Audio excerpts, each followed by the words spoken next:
안녕하세요, 리뷰모장입니다. 2월 2일 새벽 3시에 있었던 언팩 행사가 지난 바로 다음날 갤럭시 S23을 사전 예약하기 위해서 저는 삼성 디지털 프라자에 방문했습니다. 공식적인 사전 예약의 시작일은 2월 7일부터지만 언제나 그랬듯 언팩 다음날부터 미리 사전 예약을 접수받고 있었는데요. 보통 이날 내지 다음날에 사전 예약을 하면 예약 개통 첫날에 물건을 받아볼 수 있는데요. 그런데 오늘은 첫날이라 그런지 아니면 가격이 올라서 그런 건지 평일 퇴근 시간임에도 불구하고 사람들이 없더라고요. 작년 S22 사전 예약 때랑은 사뭇 다른 분위기 같았습니다. 자, 그럼 거두절미하고 먼저 S23부터 한번 보실까요? 실물로 처음 S23을 봤을 때 느꼈던 소감은 플립3를 처음 봤을 때랑 비슷한 느낌이었어요. 카메라 물방울 디자인이 오히려 괜찮다 느껴지고요. 깔끔하면서도 심플한 느낌을 주는 것 같습니다. 사진은 크림색인데 얘는 딱 플립에 있는 크림색이랑 똑같다고 보시면 됩니다. 화이트 아니에요. 그리고 확실히 일반 사이즈가 딱 손에 들고 사용하기 편한 안정적인 그립감을 주더라고요. 다음은 S23 플러스입니다. 이번에 처음 선보이는 라벤더 색상인데요. 이 색상이 처음엔 핑크인 줄 알았는데 핑크와 연한 보라색 그 사이 어딘가에 있는 그런 느낌이었습니다. 자, 전작 S22 핑크와 색상을 비교해봤는데요. 확실히 다르죠? 이렇게 보면 라벤더는 연보라와 핑크를 합친 느낌이고 S22는 핑크와 아이보리를 합친 느낌이라고 해야 되나? 재밌는 건 일반 모델과 플러스 모델의 라벤더는 굉장히 이쁘다는 느낌이 들었는데 오히려 울트라의 라벤더는 뭔가 그 투박한 디자인에 어울리지 않는다고 해야 될까요? 아무튼 저는 좀 그랬어요.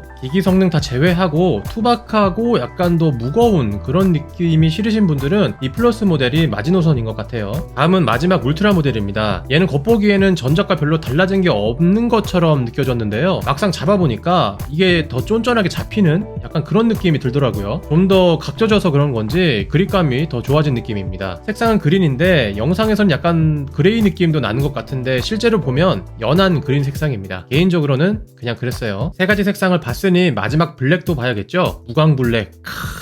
블랙과 울트라의 조합은 참 아제틱하지만 그래도 질리지 않는 진리의 컬러 같습니다. 검은색만은 진짜 아이폰 꿀리지 않게 잘 뽑아주는 것 같네요. 이번에는 전작 S22와 S23 외관을 한번 비교해봤는데요. 비슷한 듯 하면서 달라진 게 확 띄는 게 아마 물방울 카메라 때문인 것 같네요. 실물로 보니까 컨투어 컷 디자인보다 물방울 디자인이 더 예뻤다. 그리고 모서리나 사이드가 좀 더 각져졌다는 느낌은 안 들고 비슷비슷하더라고요. 옆모습을 보면 카툭튀는 전작과 비슷한 정도인 것 같습니다. 막 엄청 부담스럽다 정도는 아닌 것 같아요. 이번엔 앞모습입니다. 왼쪽이 S23, 오른쪽이 S22인데요. 베젤 라인은 여전히 비슷한 두께이고 전면 카메라가 1200만 화소로 바뀌었죠. 플러스는 일반 모델과 디자인이 똑같으니까 패스하고요. 바로 울트라 비교를 해보도록 할게요. 카메라가 좀 더 도드라진 거 말고는 전체적으로 크게 막 변화된 건 없어 보입니다. 색상을 보시면 전작 화이트와 이번 크림 색상인데요. 확실히 다르죠. 이전 화이트 느낌을 원하시는 분들은 아쉬울 수 있겠으나 크림색도 분명 이쁜 색상인 것 같습니다. 그리고 유출됐던 사진대로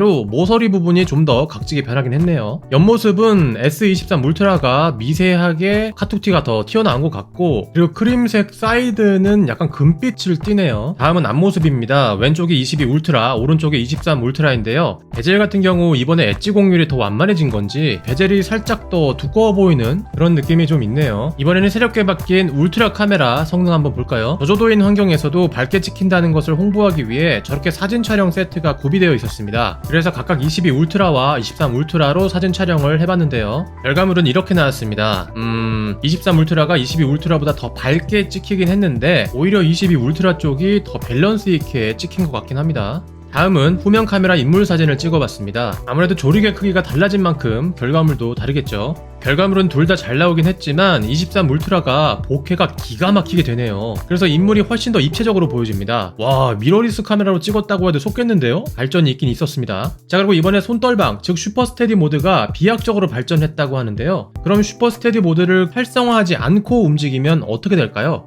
일반 모드에서는 그렇게 발전되진 않았고 슈퍼 스테디 모드를 켜야만 발동하는 것 같습니다. 그리고 기존 FHD까지 촬영이 되던 게 QHD까지 해상도가 올라서 활용할 일이 많을 것 같네요. 마지막으로 대망의 100배 줌 촬영 비교입니다. 이번에 화소가 2배나 오른 만큼 분명 결과물에 차이가 있을 거라 기대를 제일 많이 했었는데요. 그럼 한번 결과물을 보실까요? 와, 대박입니다. 엄청 또렷해졌네요. 이제야 그나마 사진다워졌습니다. 확실히 이번에 카메라가 엄청 개선된 것 같네요. 일반과 플러스 모델과 어느 정도 차이가 나는지는 이후에 기기를 받아서 카메라 촬영 리뷰 때 자세하게 알려드리도록 하겠습니다. 그러려면 구독해주셔야 되는 거 알죠?